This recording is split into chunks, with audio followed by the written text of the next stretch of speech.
Hello, everyone, and thank you for joining us. My name is Samantha Johnson, and I am the Assistant Director of Alumni Engagement at the University of Colorado Boulder's Leeds School of Business. Leeds is a top business school offering undergraduate, MBA, MS, and PhD programs, and has an alumni network of over 41,000 strong, living and working around the world. We're excited to have Carol Ross presenting on the Leader's Superpower, Emotional Fluency for today's webinar. A few housekeeping items before we begin.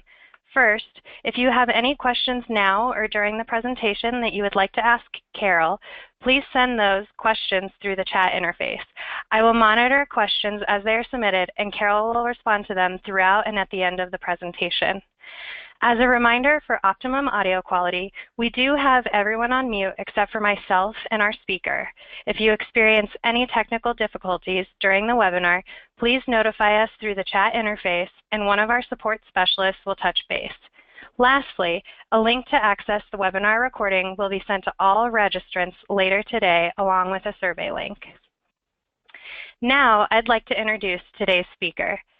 Carol Ross is a career coach, writer, and speaker who helps crazy brilliant misfits find their place in the world.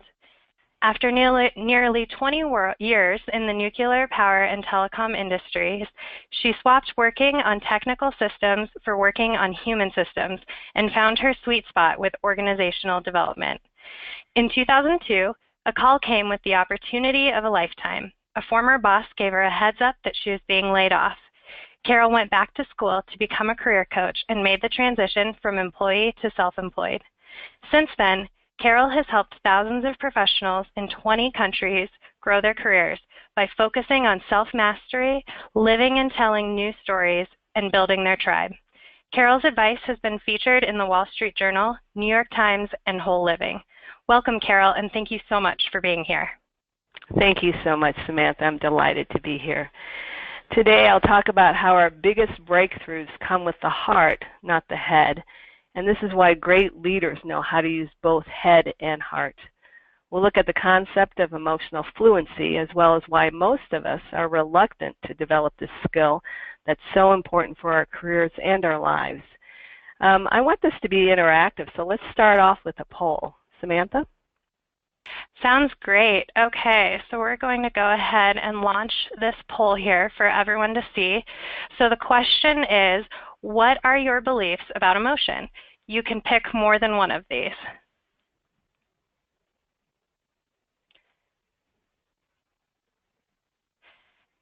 And the options we have are emotions are dangerous, having emotion is weak, emotions must be controlled, feeling emotion is unproductive, and then none of the above. So it looks like we've got about 75% here. We'll give it a few more seconds. Okay. And, you know, when I was helping to develop the poll, Samantha, I picked out ones that I have all of these are beliefs that I've had in some time over my lifetime. So sure. there's no shame in voting for all four. Sounds great. All right, and it looks like we've got just about all of them in here. We'll give it a few more seconds. And we'll go ahead and close this here. Thank you, everyone, for your feedback. So, Carol, it looks like coming in first at 54% is none of the above. And then in second at 44%, emotions must be controlled. And then we've got a few folks who selected feeling emotion is unproductive, having emotion is weak, and emotions are dangerous. So I'll go ahead and hand it back over to you. Great. You know, that's, I think, so common in the business world that we have a belief that emotions must be controlled, compartmentalized, keep it all inside. And so we'll talk a little bit about that in just a moment. I want to say a little bit about how I came to this work and what some of my beliefs were. So growing up, I actually really believed in this idea of control your feelings. Emotions must be controlled. And what I was told at a very young age from my mother is never show your feelings. Never show your feelings. So it was not only that they must be controlled, but they're dangerous. That was a belief that I had. growing up. When I got a little bit older, I went into engineering. I was a chemical engineer in a nuclear power plant. That's me at my desk, and I must have been 20-something at that point. And engineering was really kind of the perfect occupation in my mind around this, because there was no need to show my feelings. You just stuck with your mind, the logical mind, and all would be well. Turns out in my 30s is when I really started to look more deeply at things that I had not faced in my life. So I went into therapy for a while, and I started to feel. And that was like, I'm going to say, a revelation for me to actually start to feel my feelings. And I distinctly remember being in a week-long workshop. I probably was in my late 30s at this point. I had 2 kids, and I had not really understood the feeling of compassion. And in this workshop, it was a workshop on, it was called Dialogue, the disciplines of dialogue, and it was about, as a group process, really becoming aware of your own thought patterns. And so we practiced this as a group, 20 of us, all strangers. And what happened over the course of the week is that we started to see more and more of each other. And I would say, like, each morning someone else would just like break down crying. And I didn't know what to make of it until I started to integrate all of this and realize that everyone has a cross to bear in their life, but we can't see it. And you know, everyone has probably some tragedy, some trauma, something that really touched them deeply and transformed them, but we can't see it on the outside. We only see a sliver. And that gave me an understanding and a visceral experience of what compassion is. And then when I went into coaching, that, you know, coaching is not only the head, but so much with the heart is what happens in coaching. And so I saw the value of being able to be with my emotions and the emotions of my clients. So today I see emotions as really part of our humanity. It's a key to changing behavior and breaking self-sabotaging patterns. Emotions are breadcrumbs back to ourself. And I'll have to say, I told Samantha right before we got on this call that the timing of this call is so perfect, because yesterday I had an interaction where I was deeply disappointed, and I knew that part of this disappointment was anger and hurt and sadness, but I wasn't able to feel it. And so this morning I did some work in expressing the anger for myself only. I went out on a run and just like got it out. But I also knew that there was more there. And the sadness was very right underneath the surface, but I couldn't actually feel it until I responded to a friend of mine who said, "How are you?" And then it poured out.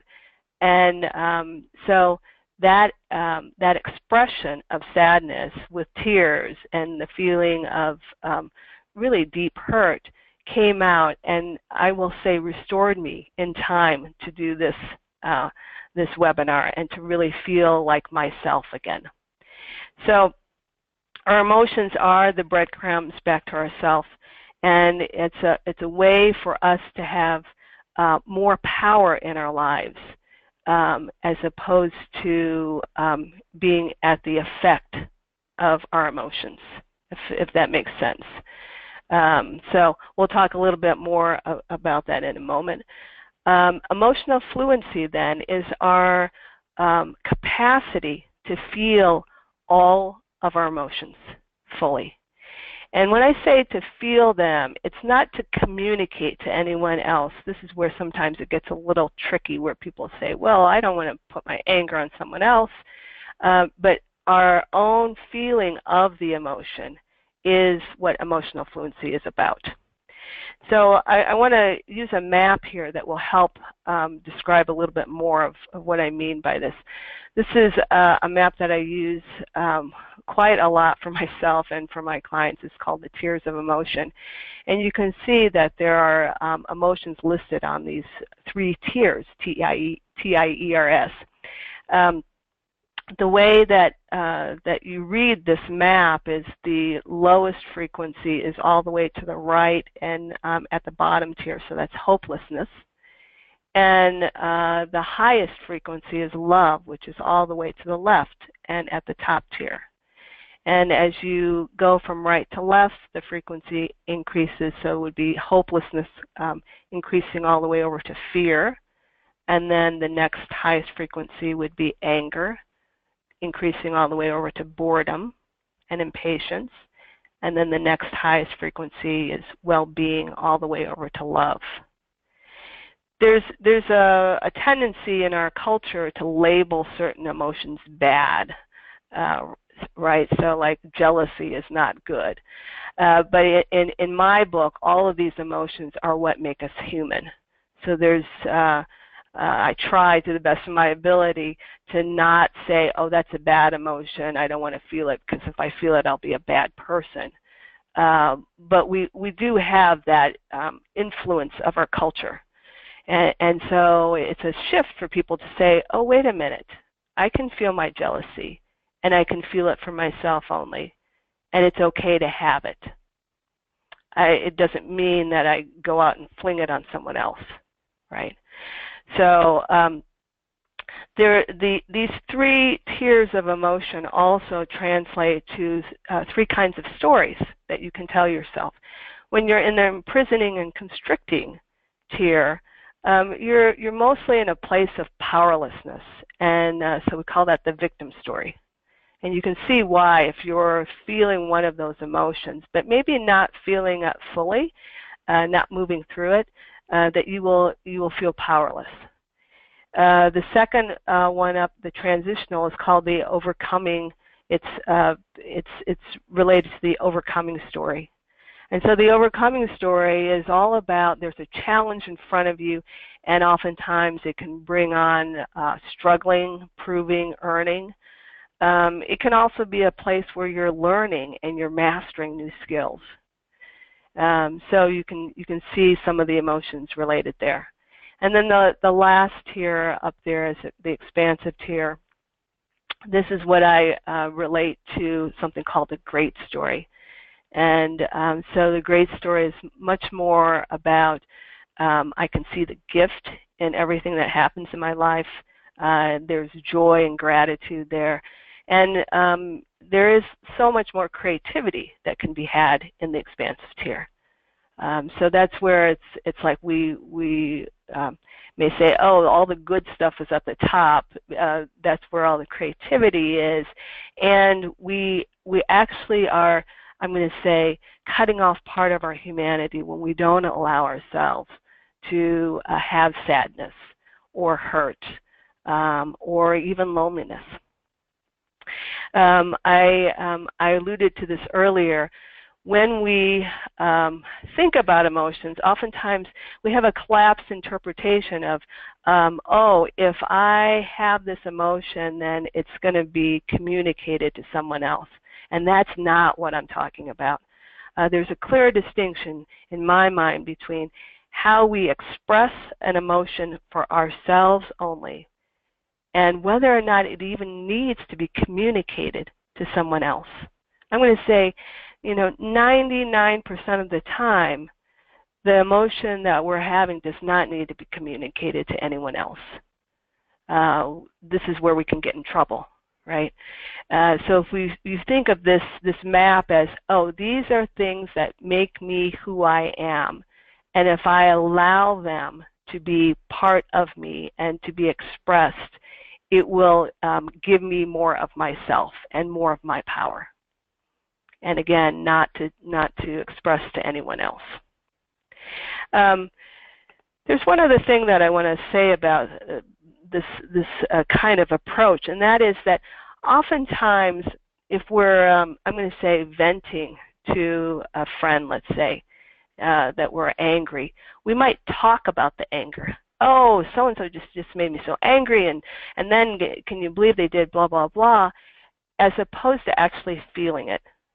And it would be like, I can feel the anger within me right now. I can feel my heart beating, racing. I can feel my face flush. I can feel it. It's coming up. Oh, right? That has a different, very different effect than if I just say, I'm so angry, blah, blah, blah, blah. Sometimes that can help to have the verbal piece of it, but talking about the emotion is different than feeling it.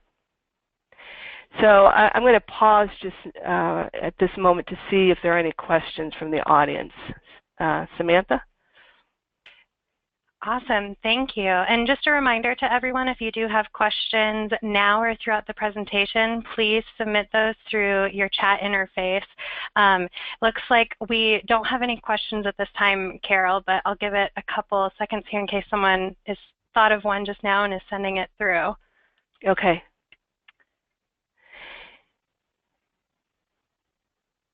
And while you're doing that, I'm gonna dive into some of the data around this. Does that sound good, Samantha? Yep, that sounds great. It looks like we are good for now, but I'll keep you updated on questions. Okay.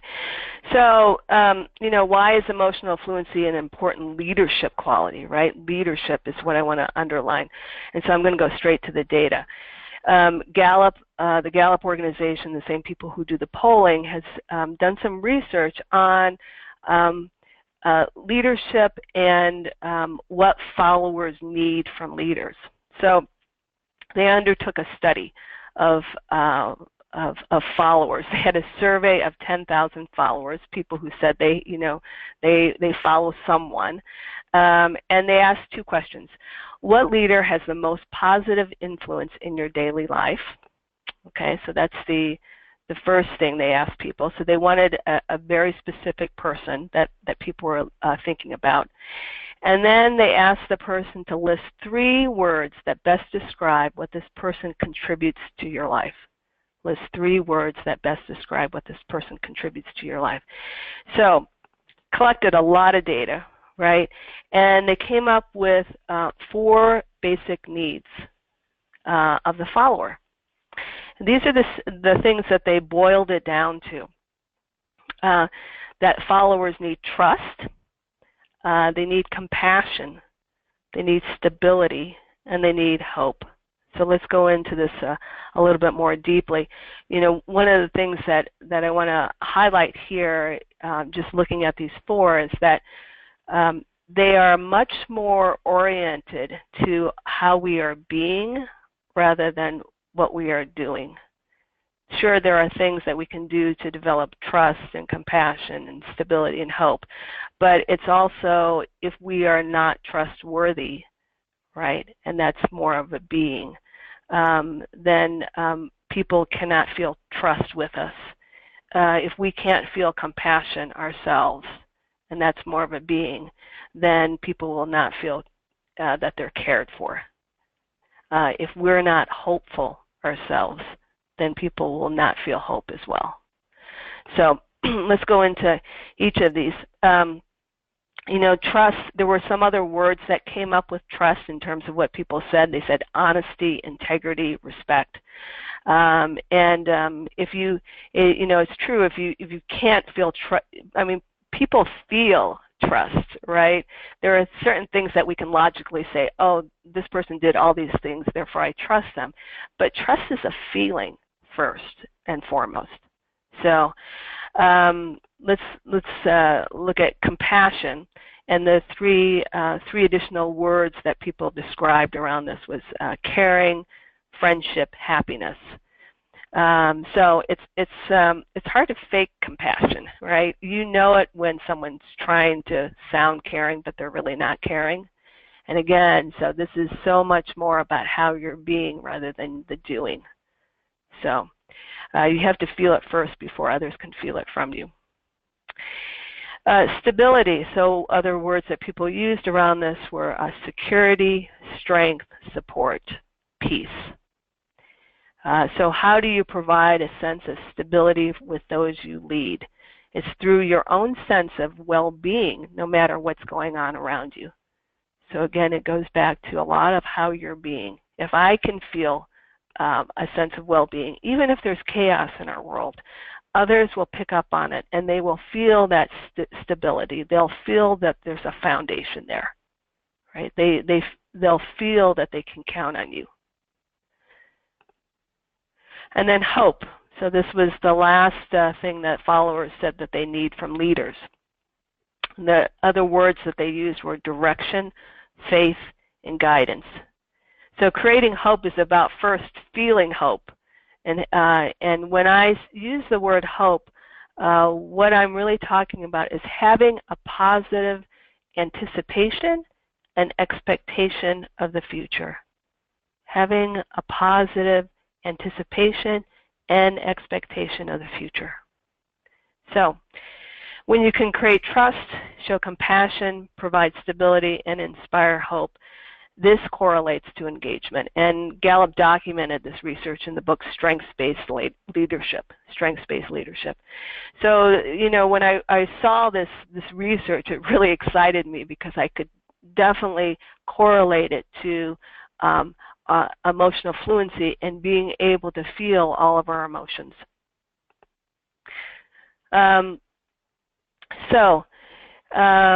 Gallup's research really focuses on emotions in the expansive tier, but what if you aren't there, right? What if you're in the transitional or the constricting tier? Why would I want to feel those feelings? That's probably a question that might be going through your mind. So let's just look at a couple of reactions that people have. How many of you have heard someone say, I'm fine, really? Right? So when people get stuck, there's often an emotion underlying the stuckness that hasn't been fully expressed. For example, hurt or anger. This is kind of our pat answer to, I don't want to talk about it. I don't feel so great. Here's another example of reaction. Just get over it, move on. Right? So when you deny your feelings, there's a part of you that's holding these emotions. And that part, that voice is marginalized. Bringing that voice back into the fold is what we're trying to do.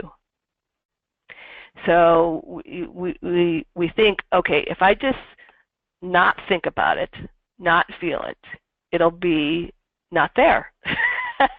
And what I know from my own lifetime is that emotions that are not expressed eventually come out in some way because they don't disappear.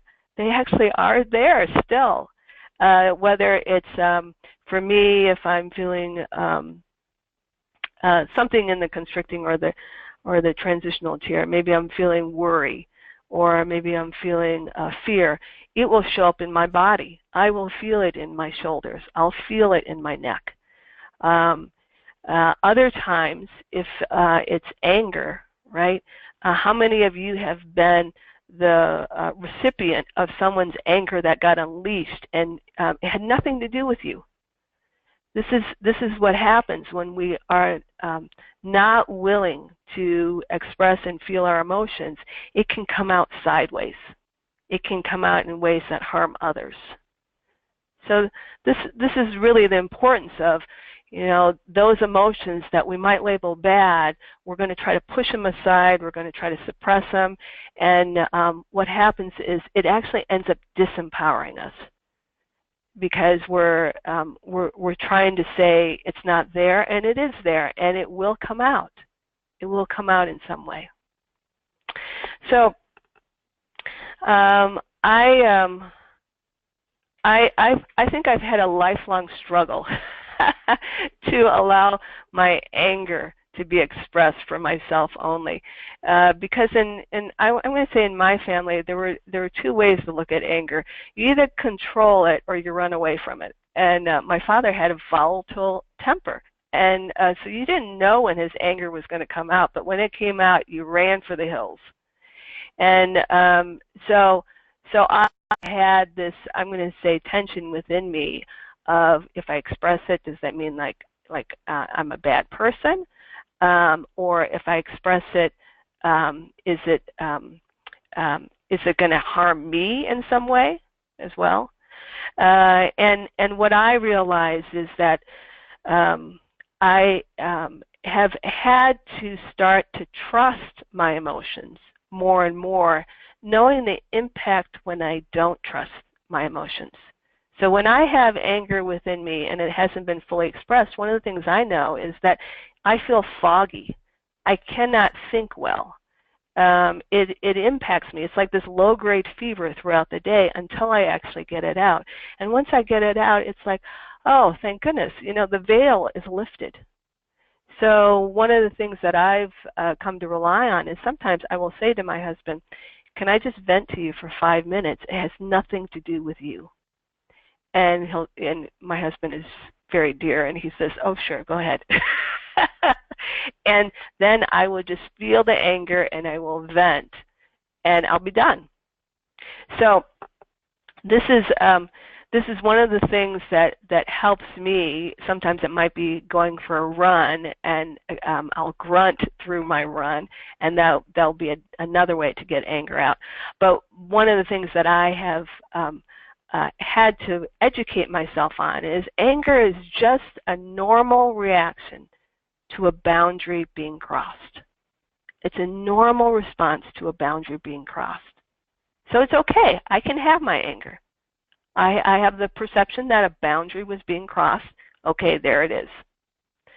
So I'm going to stop here and just ask Sam if there are any questions at this point. There are a couple questions here, Carol. So when you were talking about the tiers of emotion and moving through that and talking it out and feeling, can you share a little more about your recommendations of a balance? You had mentioned that in something that you just experienced, that by talking to a friend you were able to feel some of those emotions. So is there a balance to talking it out versus allowing yourself to feel?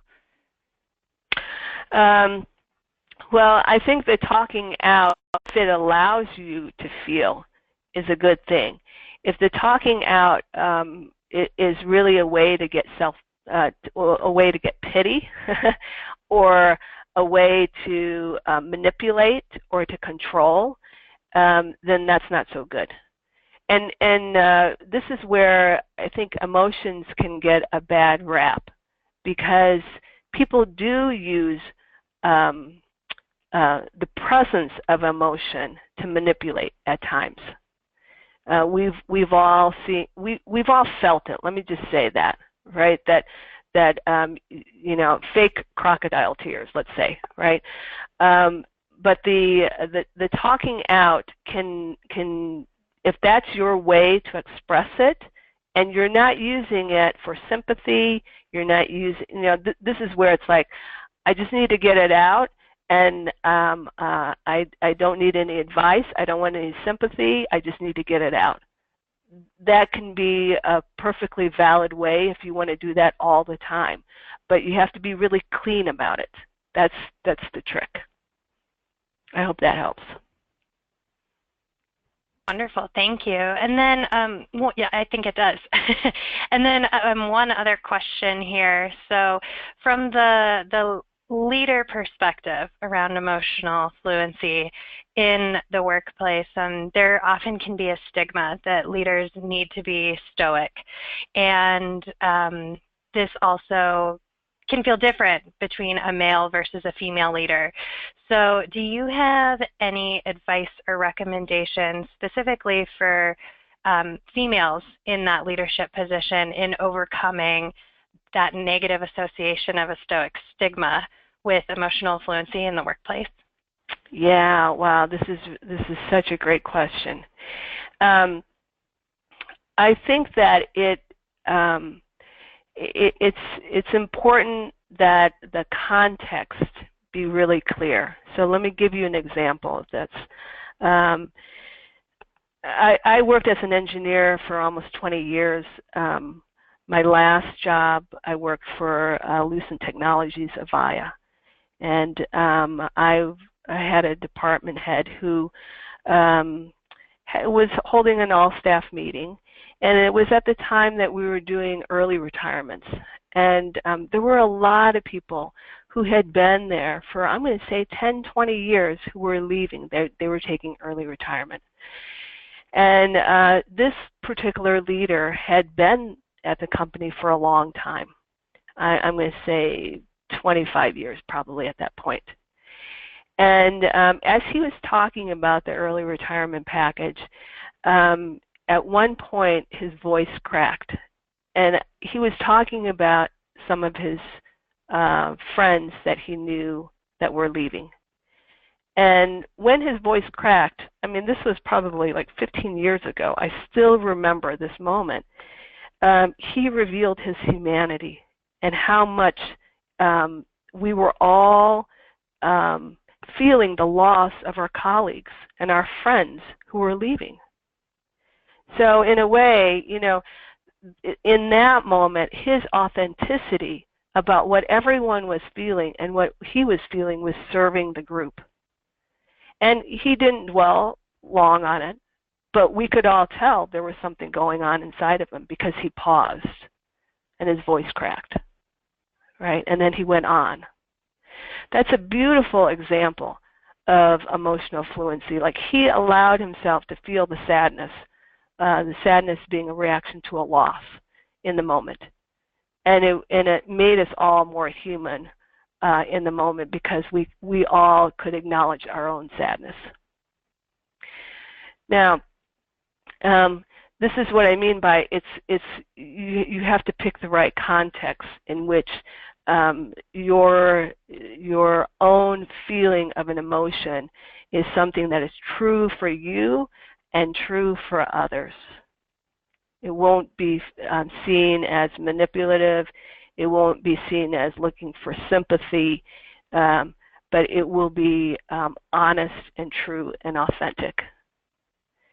There are times when anger is something that we can also use as a leader to create connection. And that might sound odd, but it's more in the sense of, you know, I really counted on you for this, and I'm angry that this didn't happen. Now,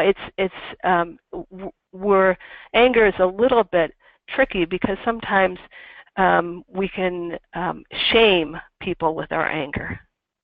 But in this case, what we're saying is, I'm deeply disappointed, and now I'm angry about it. That has a very different feeling than blaming. I'm angry, you did this, blah, blah, blah, blah, blah, right? So I'm not saying that any of this is easy, but you can experiment in small places, right, where you allow yourself to actually feel and show a little bit more emotion. And it might be that, you know, as you're experimenting, you are not so much expressing the emotion for others to see in the moment, right? Because that gets into the communicating. You're expressing it for yourself only at a private time, in a private place. And then later on, you could say to someone, you know, that remark that you said in that meeting, it actually hurt. We don't have all the drama then at that point because we've already expressed it for ourselves. But we have been honest about our emotions because we've been able to feel it. I hope that helps. Samantha, what do you think? Thank you so much. I think it did. I have some takeaways from that, so thank you. Good. Okay. So let's move on here. What I want to do is actually talk about what do you believe about emotions? And so I want to go through some beliefs that are really prevalent that keep us from really diving into emotional fluency. So let's just see if any of these are familiar to the audience. Emotion is weak, right? So this goes back to the stoicism, right? That, oh, if I show, that I have some emotions around this, then I'm vulnerable, I'm weak, I'm not strong. And really it's actually that being emotionally connected is the core of strength. If I can actually have that self-awareness and that willingness to feel my feeling, that's actually strength, because it restores us to our power. That's a real common one, I think. Negative emotions are bad. So this is the idea that, negative emotions are evil, they're bad, all bad things people do are outbursts of negative emotion, all bad things can be traced back to emotion. And the way that I look at this is emotions are not good or bad, they're neutral. They give us information about what's happening. So what you do with your emotions really determines their impact. Right? So if I try to suppress it and it comes out sideways, yeah, that's a negative impact. But the emotion itself is neutral. That's the distinction I want to make here. The next one, emotions are dangerous. So you could do harm getting in touch with dark emotions. They only hurt people. And really the truth here is that refusing to deal with emotions is dangerous. Right? It's the danger of emotions lies in not knowing how to handle them. Thinking that if I'm just going to deny it or suppress it, they'll go away. That's a dangerous position to take. The next one, emotions can't be trusted. So the argument here, emotions are irrational, that they'll lead you astray. They will take you to places where you don't want to go. And the truth of what I've seen is that my emotions can always be trusted to tell me something that's going on for me. That's true. That's actually true. So it's by trusting your emotions that you can I'm going to say claim your power. Being honest about your emotions is the path to self-discovery. The next one, you will get lost in your emotions. So the arguments, you'll become disoriented, lost. If you let yourself feel hurt and pain, you'll get swallowed up in it. If you feel your anger and rage, you'll lose yourself. If you feel too much excitement and passion, you'll lose touch with the practical responsibilities. And the truth of what I've seen is you're lost when you're disconnected from your emotions. I can't even describe for you this morning, in knowing that I was disappointed, but not being able to get to sadness and not being able to feel it. And then when the tears started coming, there was like such a relief, like, here it is, I can feel it now. And so when we're disconnected from our emotions, that's when I'm going to say for me, my brain doesn't work as well. It feels like there's a malaise within me. I cannot step into my power. The next one, emotions must be controlled. So this is the one that I think 44% said, yeah, I have that belief. So the argument is that emotion is unpredictable. You're opening Pandora's box and you must control it or be controlled. Emotions are illogical and chaotic. You can't handle your emotions, so you must keep a tight control on them. And I'll say this is a strategy that I used for decades. Don't feel. Just keep it all inside, right? But the truth of it is that emotions cannot be controlled. It can only be directed. And that's why this thing about expressing for yourself is so important. It's the direction of that expression for yourself only that is so important. So when harnessed responsibly, emotion is a source of power, and when denied, emotions become toxic. I think so much about how over decades of suppressing emotions within me, numbing myself out, that my body took a toll, because that's where it showed up. It showed up in my body. So when stuffed in our bodies, denied emotions can create the conditions to support illness. When dumped on others, emotions can be abusive. When controlled for too long, emotions erupt. Next one. Expressing intense emotion is dysfunctional. So sometimes people think of it, oh, that person is like mentally imbalanced. They're so angry. The belief is intense emotion is pathological. It must be treated.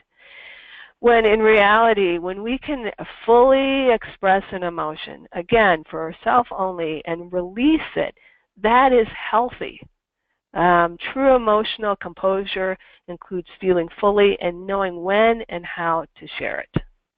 And this morning when I went for a run and I just got this anger out that was part of this disappointment, boy, I just felt so much better. It's an emotion like anger or rage can be really intense, but it's not dysfunctional. It's actually healthy to actually get that out and expressed in a safe way.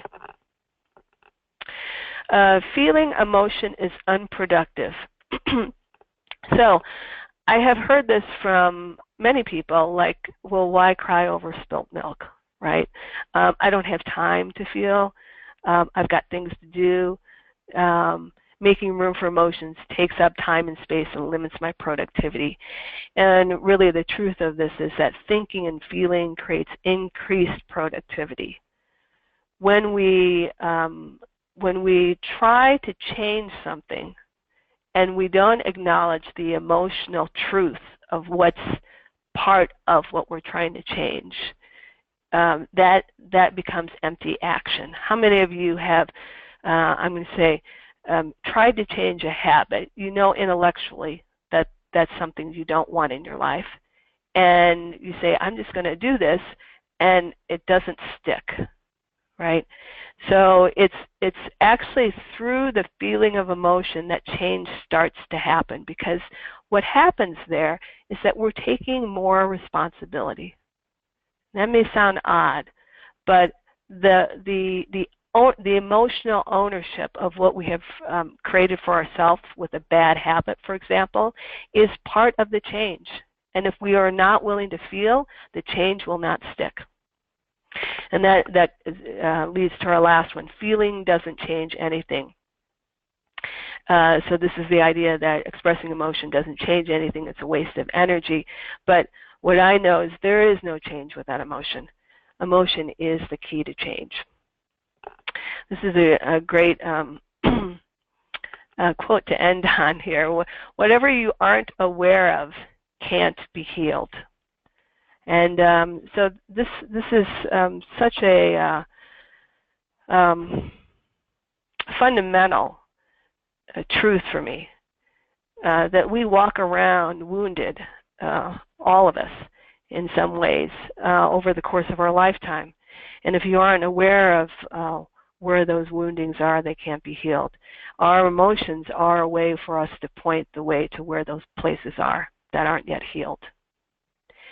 So I'm going to give you an example of this because it can be a little bit scary and a little esoteric too. And it goes back to a story from when I was 5 years old. So emotions are the breadcrumbs to hidden parts of you. I was on a call with, I'm going to say, a really admired teacher with other leaders. And I was an assistant for a course, and we were talking after one of the classes, and there was a miscommunication where I had interpreted something that the leader had said, and the intention was completely different. So we had miscommunicated. And when I pushed back on what the leader was saying, there was this kind of, I'm going to say almost a feeling of scolding, like, no, that's not the way we do it here. It was a little bit like that. And then we realized what the miscommunication was later. Someone pointed it out. But afterward, I can remember shaking in my boots, on the verge of tears. And for me, it was like, wow, why am I so upset over what happened? There was something that really shook me to my core, but I didn't understand what it was. And then in doing some reflecting later on, what I realized is this woman reminded me of my father, who was very dominating. It was like you didn't cross him. And I remember an incident at 5 years old of my father coming into the living room. It was the evening. My older brothers were there. And he said, it's time to put on your pajamas. And I said, no, I don't want to. And before I knew it, I was sitting outside the house on the doorstep crying. And for me, this situation with this leader brought up emotions of not belonging. If you go against authority, you will not belong. Because at 5 years old, I was really told clearly by my father, if you go against me, you will not belong to the family. You will be literally out in the cold. So this is why I say that our emotions can be breadcrumbs back to ourselves. Because the fear that I felt after I hung up the phone was a big neon sign to say, hey, something is going on here. That is really not your whole self, your adult self that's in charge here. There's something else here. Look deeper. And this is the beauty of our emotions, is that they don't lie. There's a reason why we have that emotion. And if you're willing to look deeper, you will find, those places that you weren't even aware of that may need some healing. Okay, so I am going to turn it over to you, Sam, in terms of any questions from the audience. Sounds great. And we do have some great questions that are coming in here. And if anyone has any other questions, please continue to submit those through the chat interface and we'll make sure those get asked. So question for you regarding emotional fluency with leadership. You had mentioned that the key pillars are trust, compassion, stability, and hope. But the question is, if you are starting with a new team, is there a good place? Is there one that you should focus on first? Oh, that's a great question. So this goes back to the Gallup study, right, of the followers' needs. I would say, it's really context specific, I think, because let's say, for example, that you're in a company that has had a lot of reorganization, for example. Your team may be feeling like things are not stable, and that's the one that I would go for, right? Or if you're in a company where you're in an industry that has been shrinking, then maybe hope is the one to really focus on first, because people are not feeling very hopeful about the future. If, for example, there's been a lot of politics in the organization and a lot of backstabbing, then maybe it's trust that you want to focus on first. And if it's been a really toxic workplace that you've been in, where people feel like they're cogs in a wheel, then maybe compassion is a place to look first. So it really depends on the context, and I hope I've given you some ideas about, okay, what is it about this situation, this environment, that would call for one of these four more loudly than the others? Those were all great examples. Thank you, Carol. Sure. And before we go on to some more questions, if you wouldn't mind taking just a brief few seconds, do you mind going back to the map of emotions and No, not at quickly all. just talking through a bit more about how to read it? Yeah.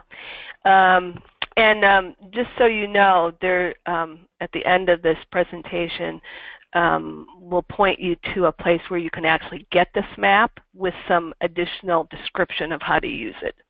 So,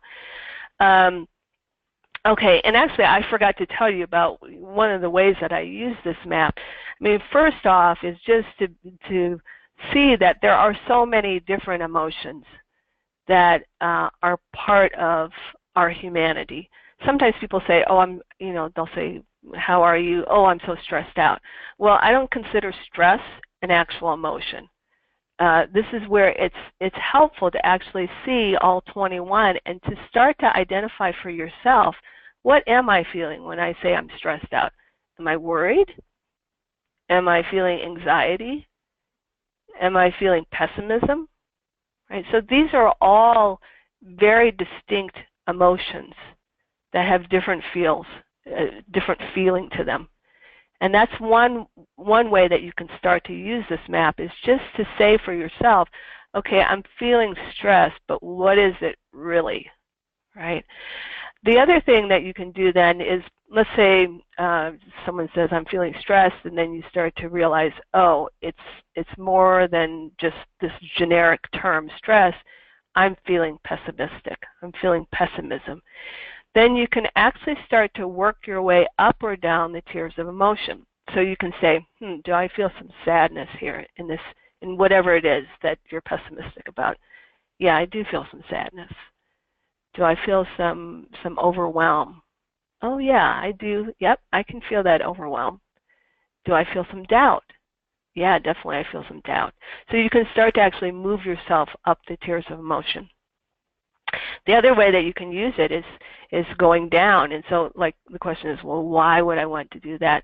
Well, because when we can get to, I'm going to say, an emotion that is either something that you want to avoid or something that's more intense, you can actually then start to move through more quickly. But if it's something like, if I say, okay, I feel pessimism, and I'm really like not wanting to go to hurt, going down can actually be helpful, because then you can say, oh wait, I think I'm avoiding hurt. There's hurt. Right? So, but what you would do is you would first say, can I feel some anger or resentment in this situation? Oh yeah, I can feel that. Right? Can I feel some fear? And then you can go down that way. This is a way to, I almost think of it as like good hygiene. You know, oh, you have some tartar on your teeth, but really underneath there's a big cavity. Maybe we better look at that. So I just went to the dentist yesterday for my checkup. So that's top of mind right now. That will give you some starting places, and then I would just suggest that at the end, when we talk about how to get a download of this, that you read there's a PDF that I have that goes with this map that will give you even more information. Does that help, Sam? Yes, that does. Thank you so much. And I have two more questions for you here before we wrap up. Okay. So one is, you had talked about that your husband is a great resource for you if you need to get some emotions out and vent for a few minutes. Do you have recommendations on what to look for when identifying those individuals who could be a good resource to vent to, instead of individuals who become frustrated that you're talking to them about this? I love that. Well, you know, I think that it should be someone who can be detached enough that they're not going to want to fix anything or rescue. And so it's going to be, you know, someone who you trust to really honor your words. I don't need any advice right now. I don't need you to fix it. I don't need your sympathy. I just want you to witness. So that's really, I think, the bottom line is someone who's going to be detached enough. And you know, sometimes people can't be detached if what you're talking about has something to do with them or someone they know. So that's the other piece too. But you know, typically when I say this to my husband, it's usually something in my business life, and it's like it has nothing to do with him, so he's perfectly fine to just witness.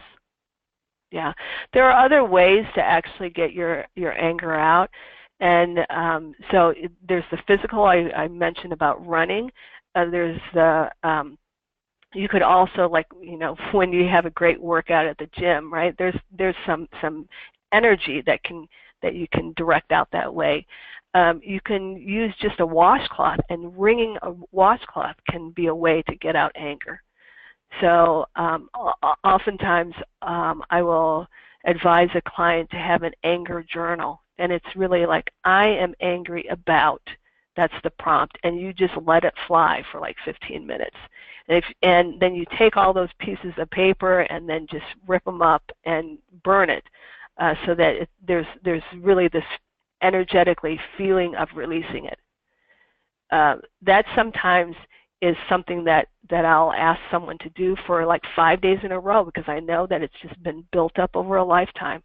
So it's I'm angry about could be something from 5 years ago, not just yesterday.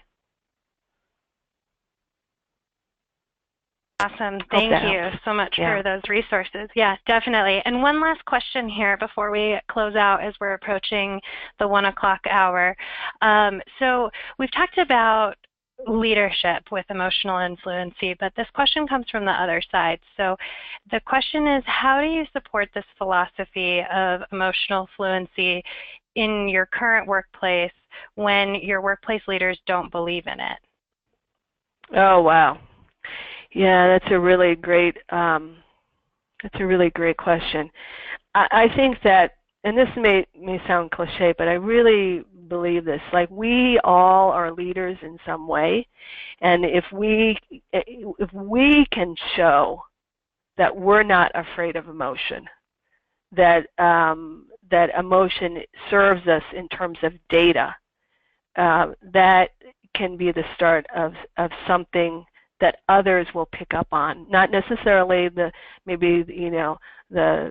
leader, quote, in charge, but we all notice leaders among us who don't have that positional authority, and it's not up to that leader to change for things to change within your workplace.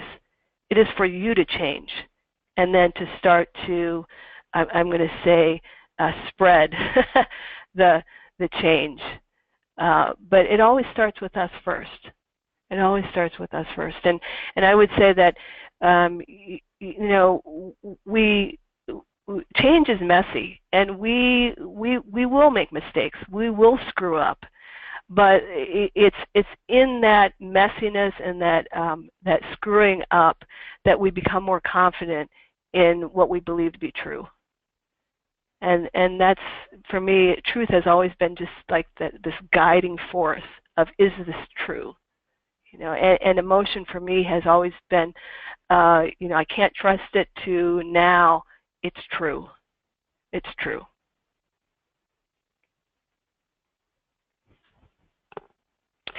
So, I know we have just a minute left. I just want to say that if you want to get started down the path of emotional fluency, I've got a free download for you. The Emotional Fluency Toolkit provides everything you need to harness the power and wisdom of emotions as a leader. The toolkit includes your own copy of the Tiers of Emotions and instructions on determining something called your emotional comfort zone and daily practices.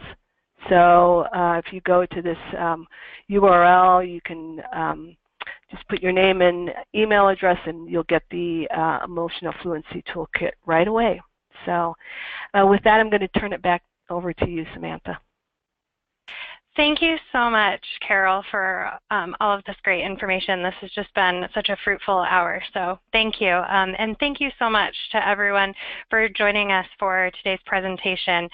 Just to note, to view upcoming webinars and request previous recordings, please visit our website at www.colorado.edu/alumni/webinars. Again, we'll be sending out a follow-up email with a recording for this webinar today, along with a survey link. And so we hope that you all have a great rest of your day, and go Buffs!